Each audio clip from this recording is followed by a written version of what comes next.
Welcome to How to Talk to Kids About Anything with Dr. Robyn Silverman, a podcast loaded with practical tips, powerful scripts, personal stories, and simple steps to make even the toughest conversations easier. So get ready to get the information you need to make the impact you want from someone you trust, your friend, parenting expert, Dr. Robyn Silverman. Hello and welcome to How to Talk to Kids About Anything, where we give you the tips, scripts, stories, and steps to make even the toughest conversations easier. I'm so honored to be your host, Dr. Robyn Silverman, child and teen development specialist, author, and speaker, and most importantly, parent of two great kids who give me the opportunity to love, learn, and grow every single day, whether I want to or not. Believe me, I get it. It's not always easy, but we're in this together, and we have some great people helping us along the way. Now, in the wake of the very public emergence of the Me Too, at Time's Up, and now Girls Too movements, the latter that we talked about with the Girls Inc. team, Lara Kaufman and Dr. Christina Spears a few weeks back, women and girls have been encouraged to now find their voice, claim their power, come out of the shadows, and not back down.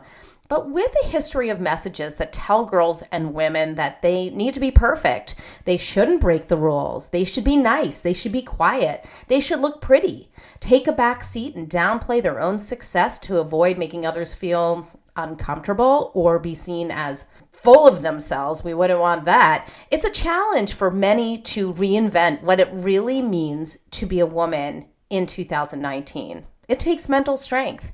We must build mental muscle to get out of our own way if we're going to change along with these important empowerment movements. So how does mental strength in women make a difference? What areas specifically should we be working on? And how does embracing and practicing mental strength as women translate to encouraging mental strength in the girls we love, teach, and guide? For these questions and more, we'll be interviewing the fabulous Amy Morin for the third time in the history of our show.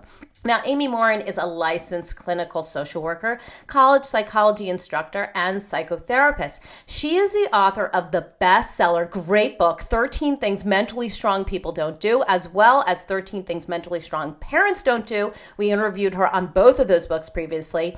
Amy serves as Verywell's parenting teens expert and child discipline expert and is a regular contributor to Forbes Inc. and Psychology Today. She's the only person in the psychology industry who's taking on the mental strength idea and talking about mental strength on a global level. She was named the self-help guru of the moment by The Guardian. She lives in Marathon, Florida, and she has a new book coming out I'm so excited about, 13 Things Mentally Strong Women Don't Do. I know you're going to love it.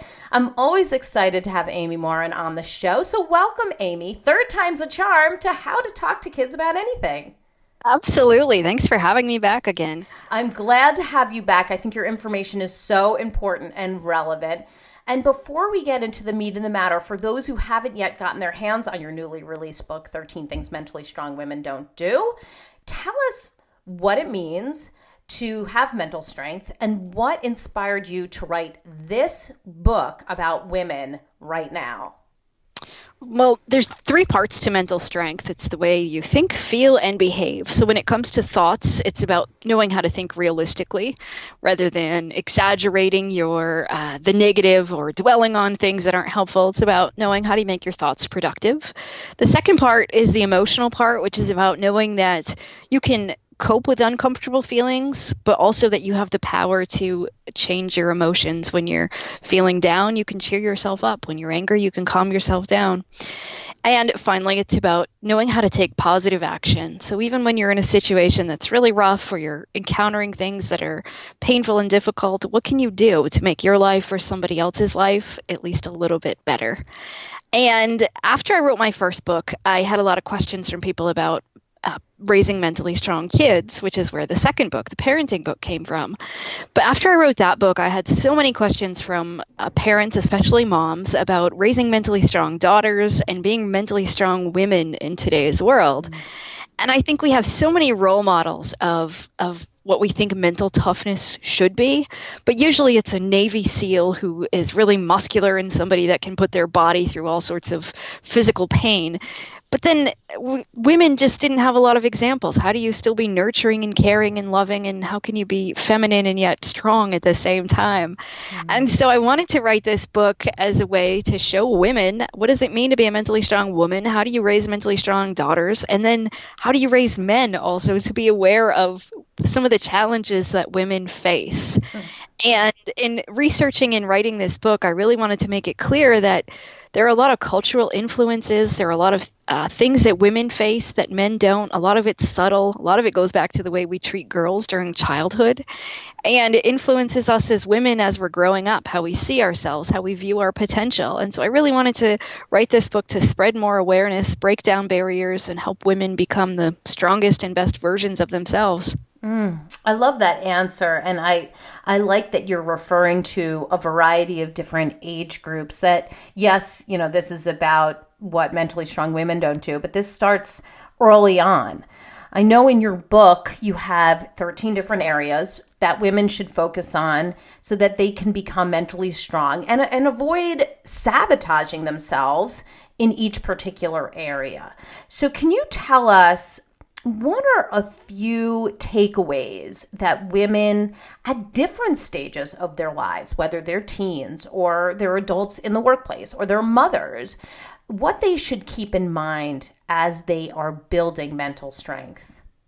Sure. I guess, it's important to note first, everybody always wants to know, why would you write a book about what not to do? And it's because I think for women, there's so many of these habits that we are more likely to engage in, partly just because of the way we've been socialized. And so while men may be prey to these 13 things, there's a reason that women are especially more likely to engage in them.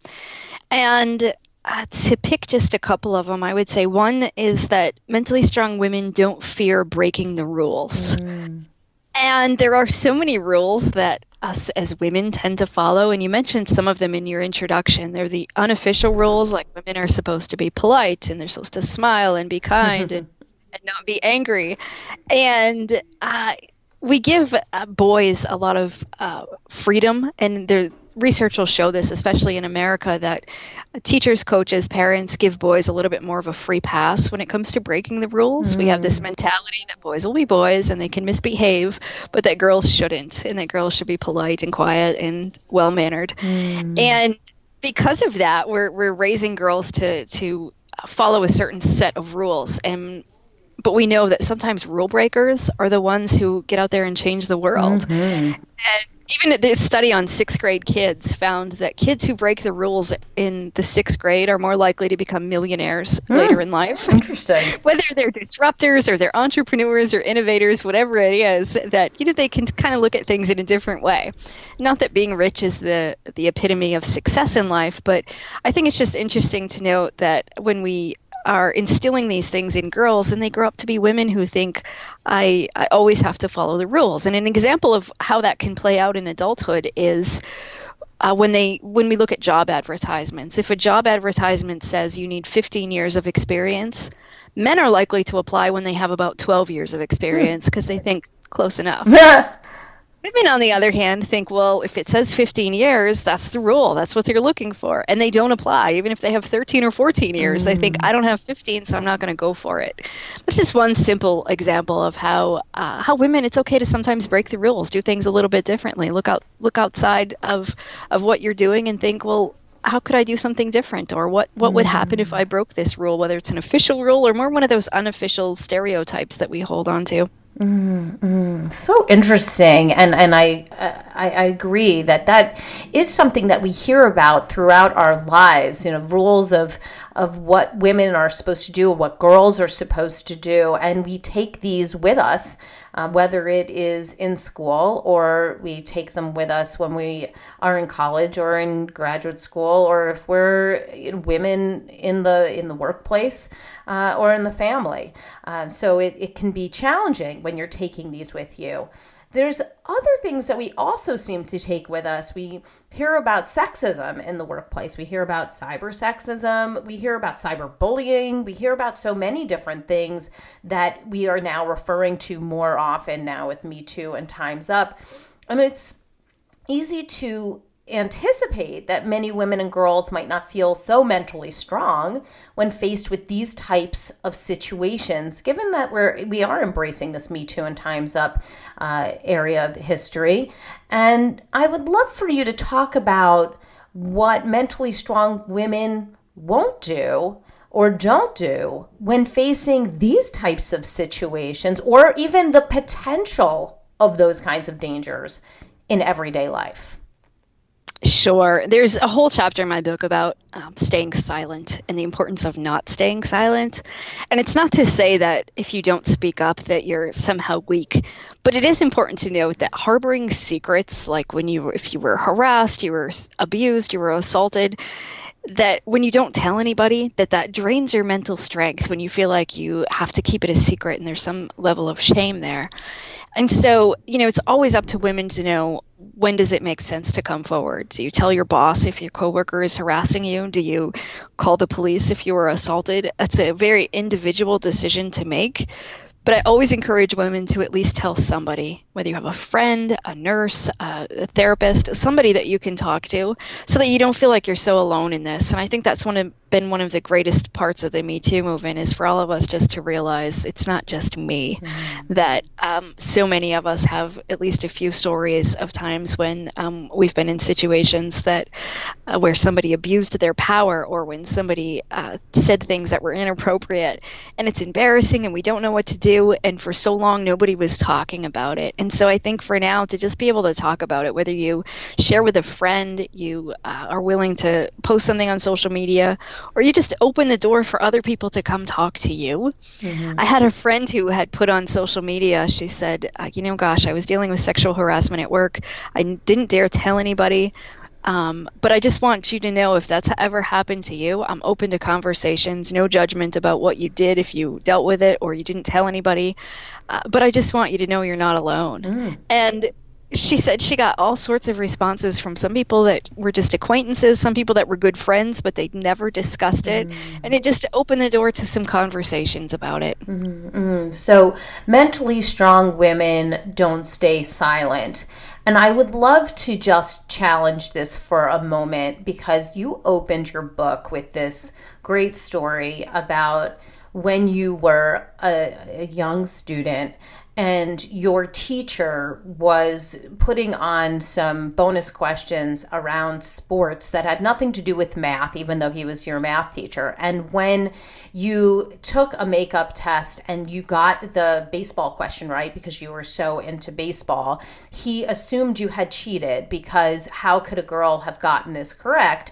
And you told your father. Your father took action, but what happened in the end was a big slap in the face from your teacher. The teacher said, oh, well, now I can't give bonus questions because some parent thinks it's sexism.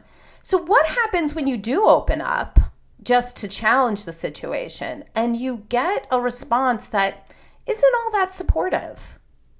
Unfortunately, we know that happens a lot, right? That women will go to their boss and nothing changes at work, and ultimately we get penalized for it, right? I think most of us have been in that situation where you try to tell somebody and somehow it backfires in the end. And so again, I think it's about knowing who can you still talk to? And if it didn't work out, whether you called the police and charges weren't pressed, or you went to a supervisor or a colleague and it didn't work out, to still know that it's okay to tell people. And maybe you just need to find your audience. Maybe you need to find a friend, a supportive person, somebody else that you can confide in, who can say, I understand, it wasn't your fault, I've been there too. Because I think just knowing that there are other people in a similar situation, and it helps spread awareness. And unfortunately, it would be great if all of these things led to some kind of action. Unfortunately, we're not quite there yet where it does. But and again, I don't blame anybody who doesn't come forward and who decides, I'm not going to go to the authorities, or I'm not going to address this person directly. A lot of times it's not safe to confront somebody. It's to their face. That's okay. You have to make the best decision you can in that moment. But I would just say, don't stay silent about it forever. Make sure you find somebody you can talk to.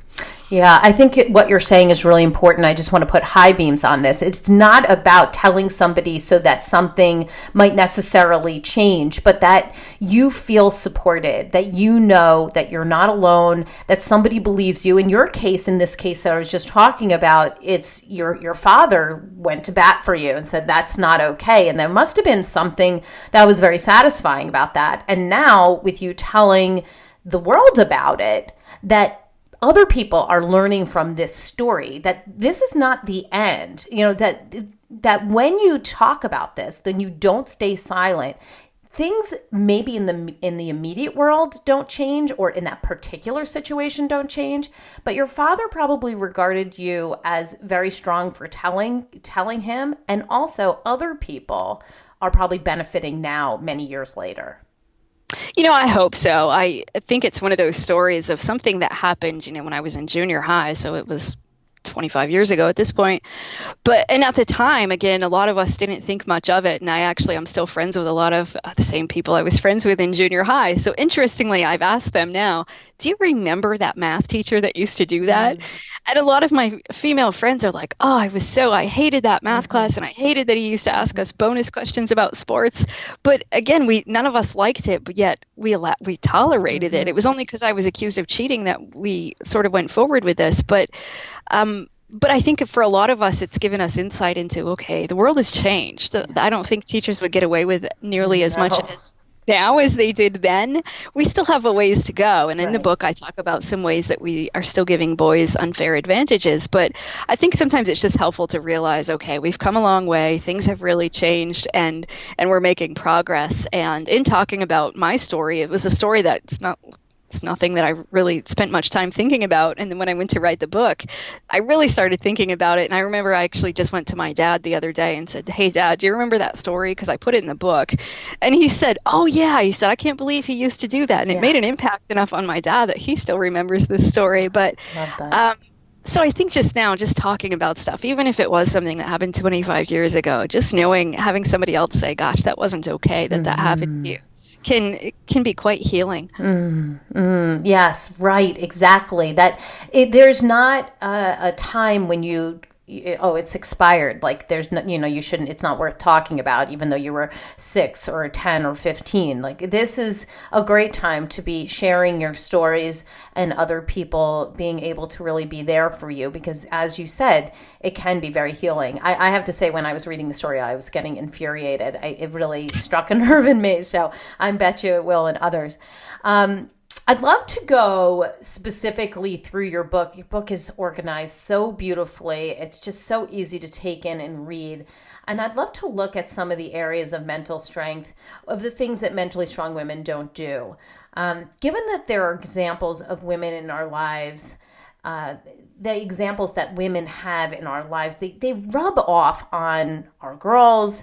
They state something very definitively to our boys and our men, not to mention how men regard women and their behaviors around challenging situations. So these mentally strong guidelines are really important. So you say that mentally strong women don't compare. And I mean, this is legendary, right? This comparison thing that we do. And I think it's tied in with the perfectionism that we feel like we insist upon. But mentally strong women don't compare. So tell us about these comparisons, and specifically, what are helpful behaviors around comparisons and not such helpful behaviors around comparisons? Well, now that we live in this world of social media, of course, it's become so much easier than ever to compare ourselves. And I think for women, when you're scrolling through Facebook or you're looking on Instagram and you look at everybody else who looks happier, healthier, wealthier, they're more fit than you are, they seem to have it all together, it's easy to think, gosh, I'm not a good enough mom, I'm not a good enough partner, I don't work hard enough, I don't make enough money, and all of those sorts of things that just aren't healthy for us. And interestingly, We know, say, when women are scrolling through Instagram and they look at a beautiful woman, women are more likely to think, gosh, I could never be like that. Whereas when men, if they were scrolling through Instagram and they look at this sort of idyllic looking man, they're more likely to think, oh, I could be like that someday. Right. You said something about inspiration, right? That they get inspired from it. Yes. And how many women are like, wow, I look through all these, fitness model advertisements and I feel so inspired. I don't think so. I think most of us start to feel really guilty, like I need to work out. I need to start watching what I eat. And then have that thought of, but I'll never look like that, even if I lose weight or if I get toned. And so I think it's just so important for us to be aware of what our tendencies are. Like, do you feel better when you're looking at magazines? Do you feel better when you're scrolling through social media? And to put limits on it. And, when you look at women's magazines, a lot of them are just bombarded with information about how you're not good enough.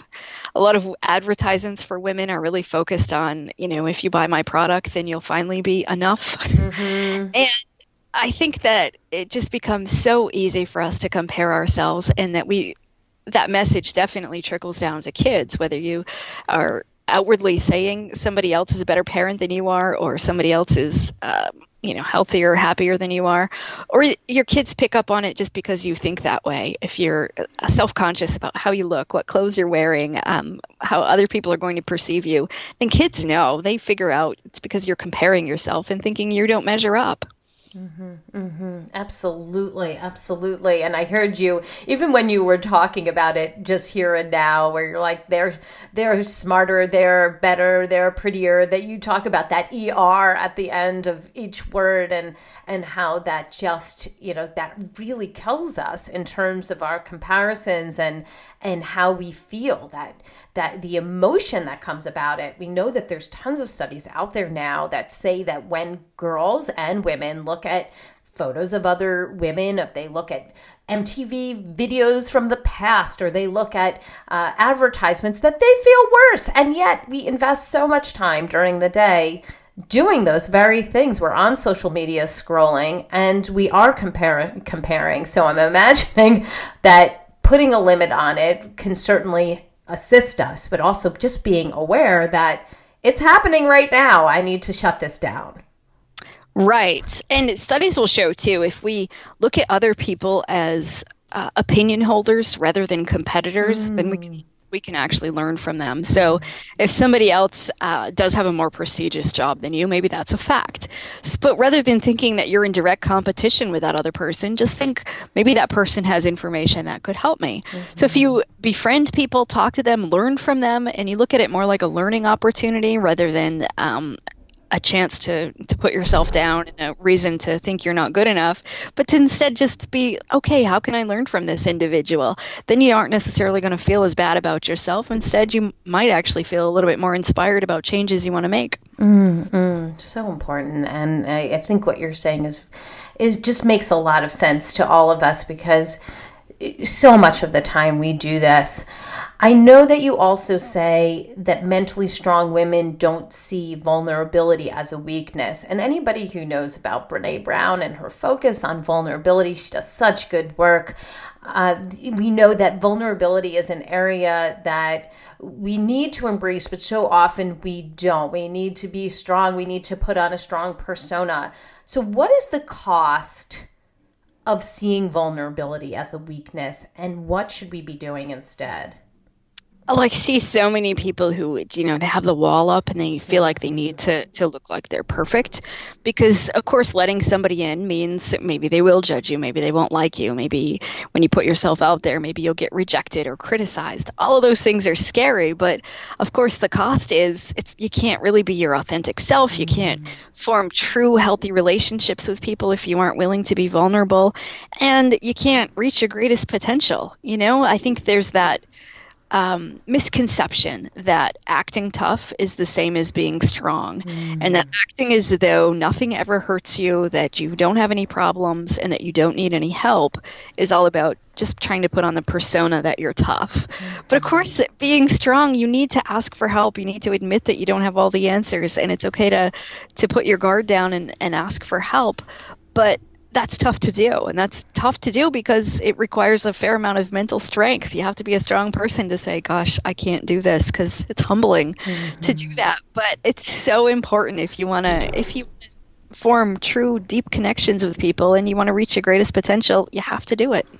I feel what you're saying, and women, including myself at times, you feel like almost like you're going to break in half just by trying to do it yourself. And when you finally do share with other people that you're having a tough time, that is actually when we make the progress. And it also, it's one of those interesting things that it helps you, but it also really does help the other person at the same time. I remember when I had posted something on Facebook years ago that my kids were like jumping on the couch naked, and they were just all over the place that day.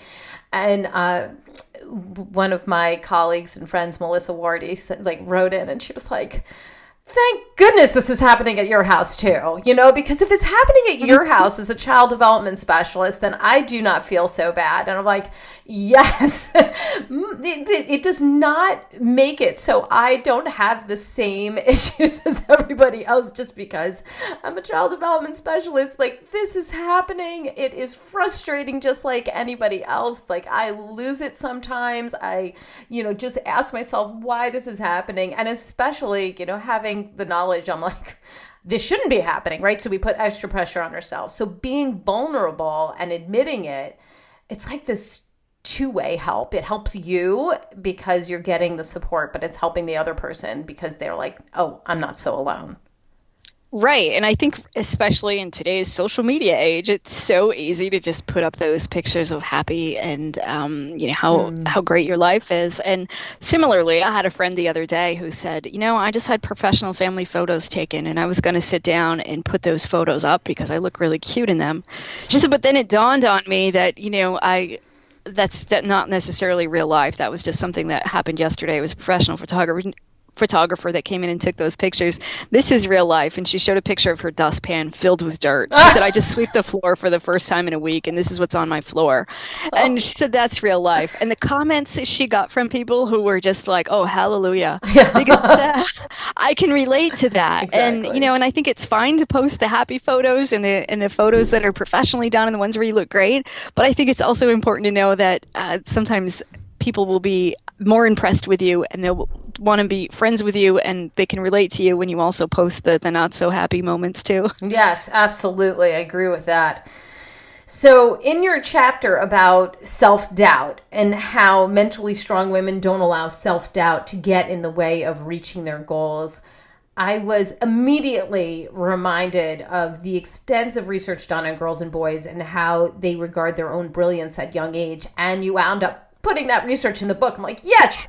So we know at age around 5 years old, both boys and girls associate their own brilliance with their own gender. As girls are the smartest, boys are the smartest. But as girls age, they seem to equate brilliance to men as well as boys do. Boys also equate it to men. And they may look at the success of girls with more of a lens of hard work. And that's why they're so successful. So how can we help our girls, and there's nothing wrong with hard work, of course, but how can we help our girls, ourselves, and the women in our lives, whether we're men or women, to ensure that self-doubt doesn't get in the way of goals? I think part of it is just looking at we need examples of women, of strong women who have done wonderful things. We know that when kids go to school, they see men who are presidents and men who are, scientists and doing wonderful things in the world. And so I think it's just sometimes helpful to just remember that women have done some incredible things too. You might have to go digging more for those stories, but to teach our kids that there are plenty of women out there doing wonderful things, and to know that self-doubt isn't necessarily a bad thing. When men tend to experience a little self-doubt, they are like, well, whatever, I'm just going to go for it anyway. When women experience self-doubt, we're more likely to think, I can't do this because I'm not completely confident. And to know that you can actually, a little bit of self-doubt helps you perform better. if you had a little bit of doubt about how you're going to do on a test, chances are you'll study harder. You'll put more effort into it. And so to know that you don't always have to be confident, you don't have to feel confident, but that sometimes the trick is to act like the person you want to become. So you say, how would a confident person act? And then take the action. And that's how you build confidence over time, is by getting out there, doing new things, by learning, and the confidence comes later. So to know you don't need to have all the answers up front to get started, just take the plunge. I think that is such good advice. And the idea of acting confident before you are confident, I love that part of your book, because you're talking about how the behavior can be first before the sort of mental switch that you have to do. And it gives us such, something to do, right? You don't have to wait around until you feel confident, which may or may not come. That the behavior itself can feed the thoughts. These things all work together in building mental strength. Yes, and it's so tempting, though, to think I can't do this until I feel more confident. And you look around and you think everybody else is confident. But truth is, a lot of other people are struggling with the same self-doubt you are. They're just taking the plunge. So to know, okay, I can move forward anyway, and the confidence might come later, but I guarantee it won't come to you as a stroke of inspiration when you're just sitting on the couch waiting for it to happen. Let's just let that sink in. There's a really important message right there.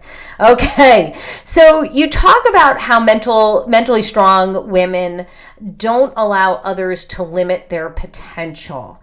This, again, it kind of goes back to the comparisons and the perfectionism, but it also is a lot of what has been told to us over periods of time. So tell us about how our well-meaning families and teachers and coaches can limit our abilities to dream big at times, and what we should do if these voices become really strong in our ears or have even been integrated in the way we actually think. Sometimes it's about sort of the stereotypes of society, that girls become the nurses and boys become the doctors. And I give some stories in the book about how ingrained that is in us, that girls shouldn't be the doctor, that girls are more likely to be the nurses. And same with, in any workplace, that the men are the bosses and the women are the receptionists. So I think just those subtle ways that kids learn about what they're going to be when they grow up get ingrained in us at a young age. And even though your mother might have said to you, you can be anything you want when you grow up, if you only went to male doctors and you only saw women as receptionists, that's still going to strike a chord in you of, well, can I actually be anything I want? And there's so many other ways that I think women allow others to limit their potential. When it comes to rejection, men are more likely to, if they get rejected by somebody, they're more likely to bounce back and try again. Women are more likely to stop in their tracks and think, well, maybe I wasn't meant to do this. And there's studies on the way that women internalize criticism differently than men. When a man's criticized, he's more likely to take it at face value. Well, that's criticism. And sometimes he's able to say, well, my boss is an idiot, not that I'm an idiot. Whereas women, on the other hand, tend to treat rejection and criticism as almost the exact same thing. That when we get criticized, we feel as if we've been rejected. And it's not to say that men are right and women are wrong. I think there's a lot of men out there who could benefit from being a little more sensitive to criticism and adapting to making change. Mm-hmm. But I think for women to just be aware of that sometimes we tend to use criticism in a way that makes us think differently about ourselves. We draw conclusions. We think, well, if somebody said I wasn't good, then it means I'm a bad person, that I can't ever succeed at my job. And I think it's really about figuring out, how do you change the stories that you tell yourself? So, for example, sometimes we get labeled when we're kids, and sometimes they're even positive labels, like you're such a great athlete, or you're really good in math. And then we grow up and it's hard to sort of outlive those labels or to expand ourselves beyond them. And we think, well, I'm not supposed to be smart because I was an athlete, or if I'm really good in math, then maybe I'm not good at spelling.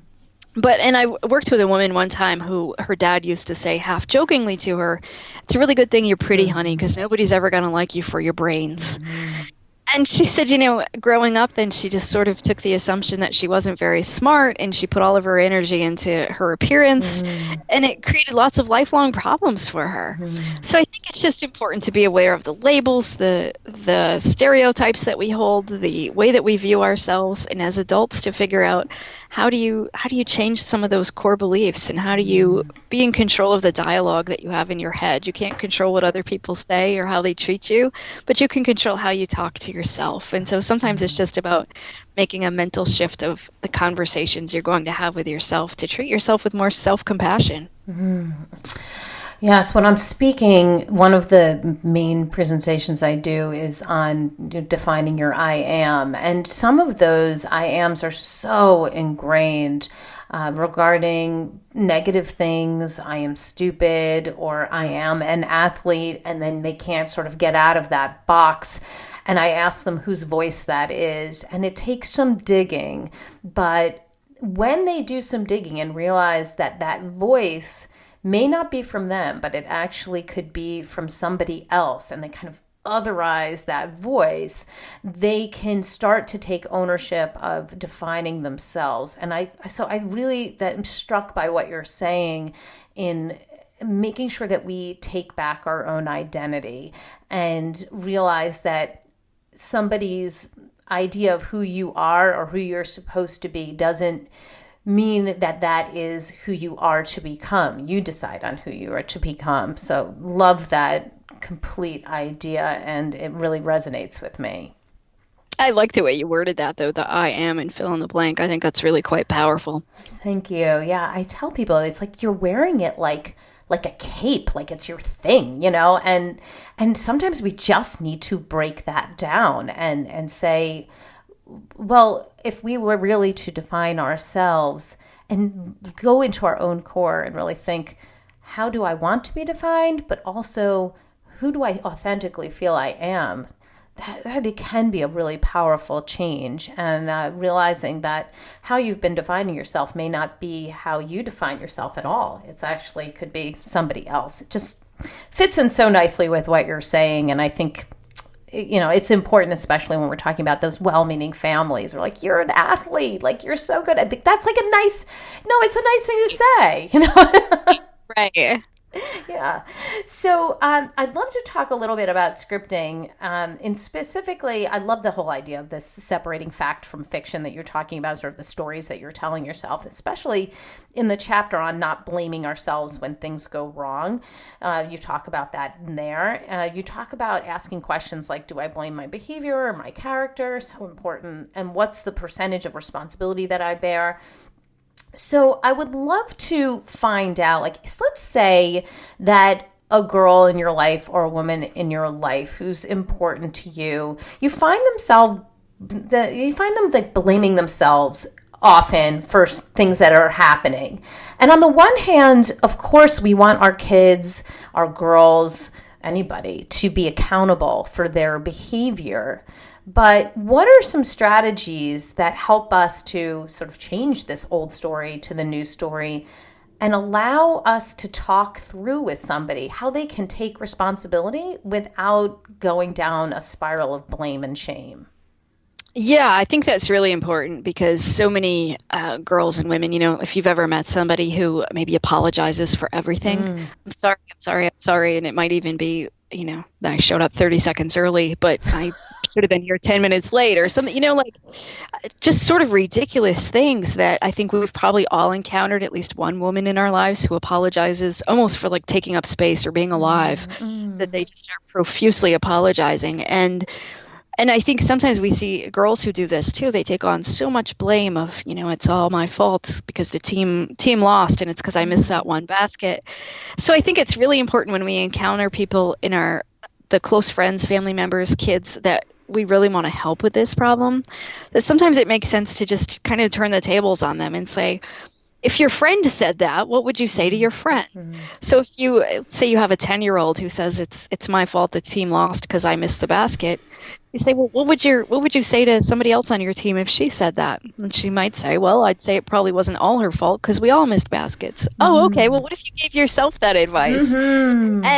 And I think that we can all make a lot of progress that way. And sometimes it's about asking them too, like, what percentage of that is your fault? Let's say you missed a basket in a game. Well, how many people took baskets? Maybe there were 50 shots taken and you missed one.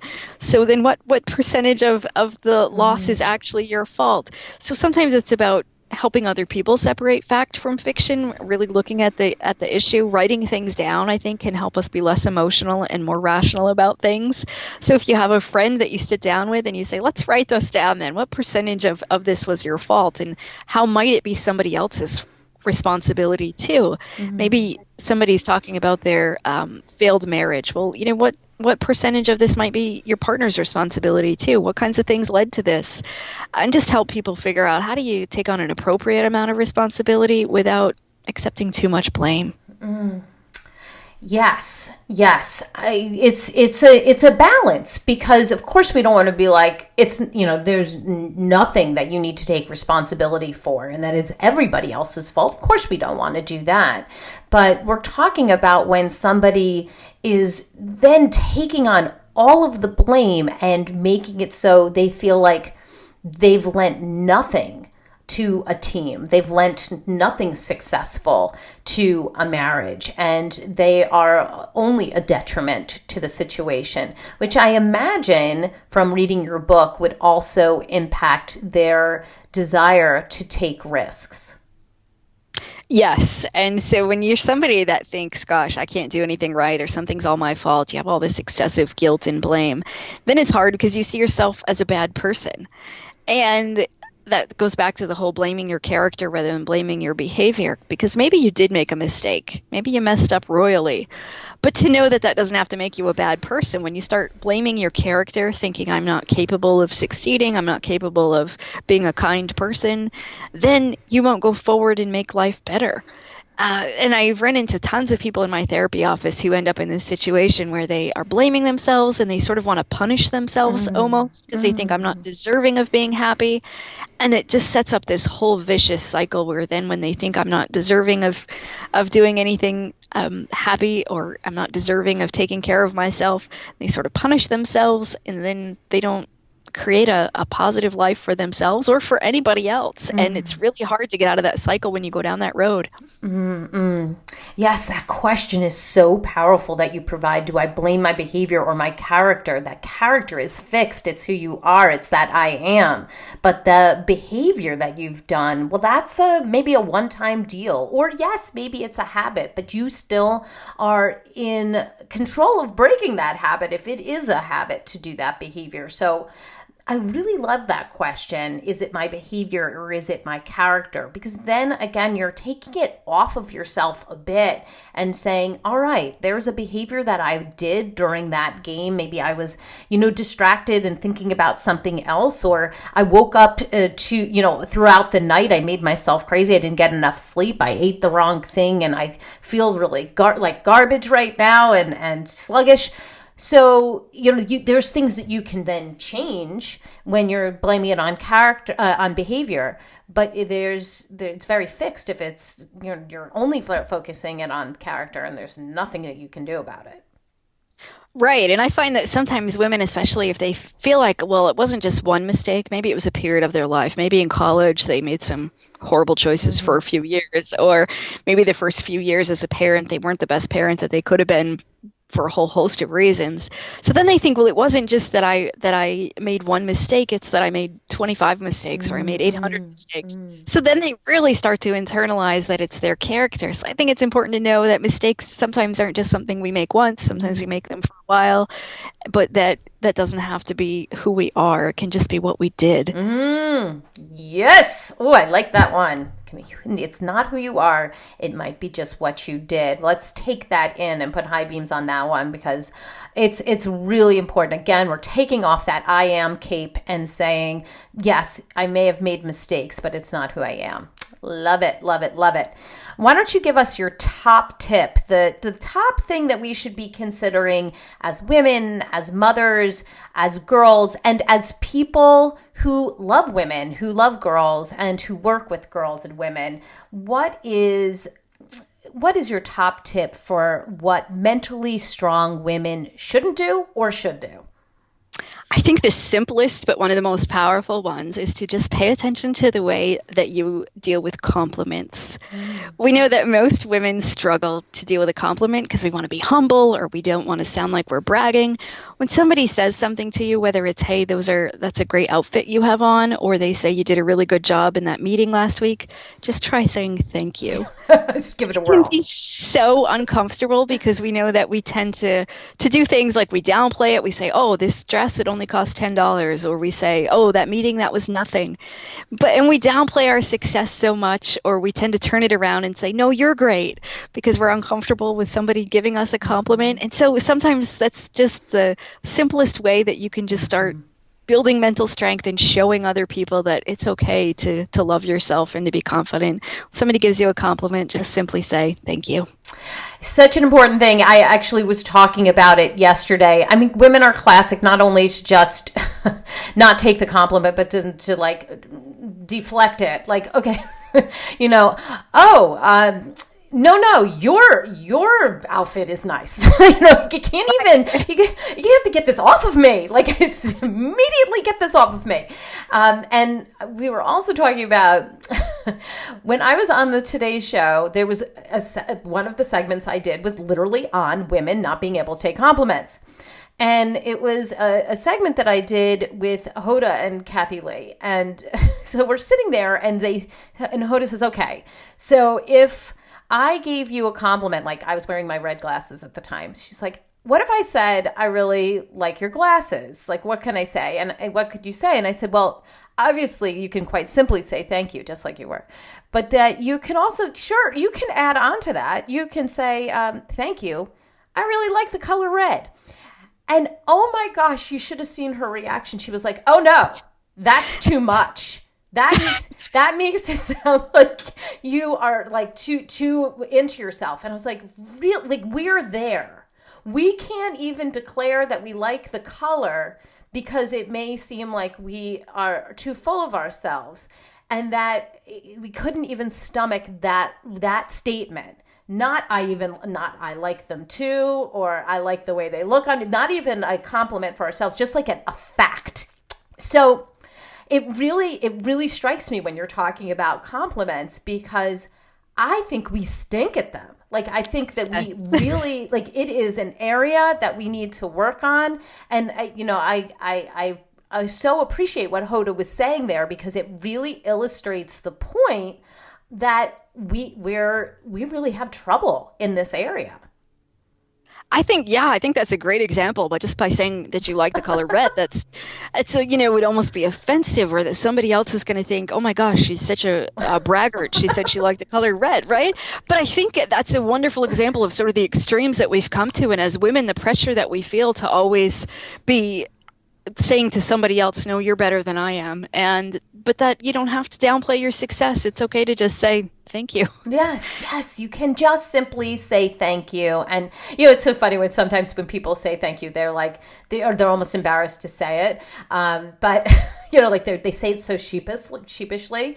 But I think it's important that we embrace what we're good at. I really appreciated, before we even started this podcast interview, you said to me that you really love the way that I interview, and it's so appreciated. It's something that I spend a lot of time doing, and I want you to know, like, that compliment means a lot to me, and that's part of taking a compliment is acknowledging that somebody else is sharing something that's authentic to them, and that by taking the compliment, you're actually doing something kind, right? You're not like, you don't make the other person feel like they're lying or saying something just to say something. Like, it's important to take a compliment for both people. Absolutely. If I had said, gosh, I love the way you interview, and you've said, oh, it's nothing, I just do this every day, and moved on, I sort of feel slighted by that. So I think it is great when you can acknowledge, I appreciate that you said that. Yeah, I do appreciate you say that. It really is important, and I love that. So give us the resource of the week. Where can we go to get more information about you and your fabulous new book and your previous books as well? My website is the best place, which is Amy Morin, LCSW, is in licensed.clinicalsocialworker.com. Thank you so much for that. And I just want to thank you for being on the show again today. I think your insights and strategies are so dead on. You clearly know your stuff so very well. And I wouldn't even be able to pick one thing that you said that I loved, but I think that all of these very structured things that we should not be doing because it's hurting us, and that we can change what we're doing and become more mentally strong. That you said in previous interviews with me that mental strength is a muscle, and it's something that you can keep working on.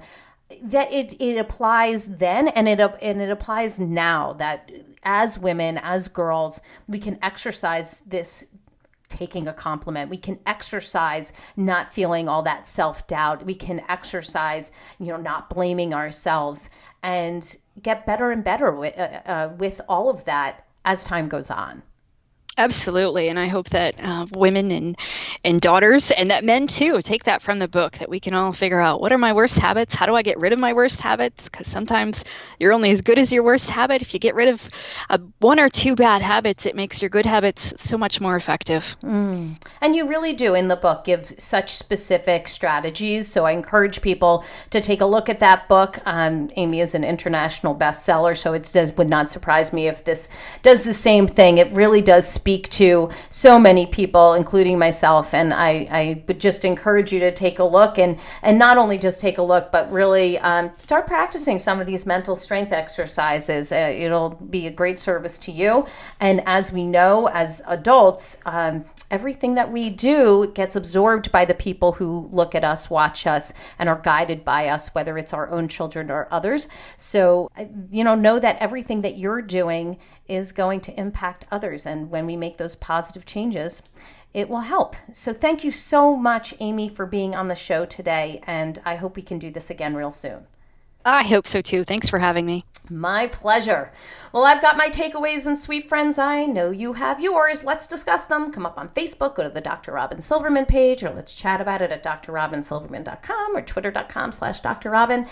And I'm also on Instagram. So is Amy. We're going to be going back and forth on all of this. I'm going to be creating memes, as I always do, so that we can share some of these amazing quotes from Amy. You can hear me throughout the interview going, oh, yes, that's a good one. Yes, absolutely. You'll hear those again.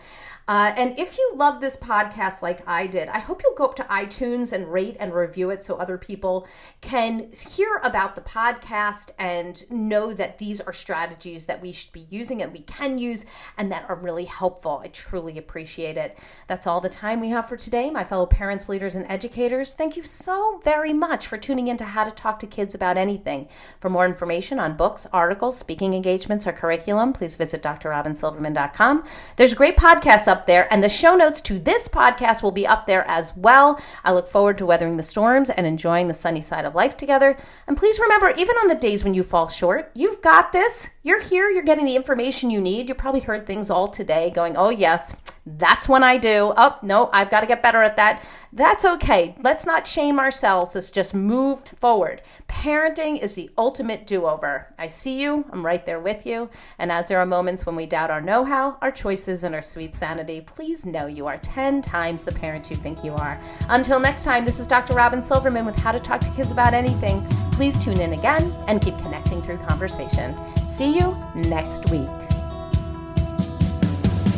You've been listening to How to Talk to Kids About Anything with Dr. Robyn Silverman. For more information on books, articles, speaking engagements, or curriculum, please visit drrobynsilverman.com.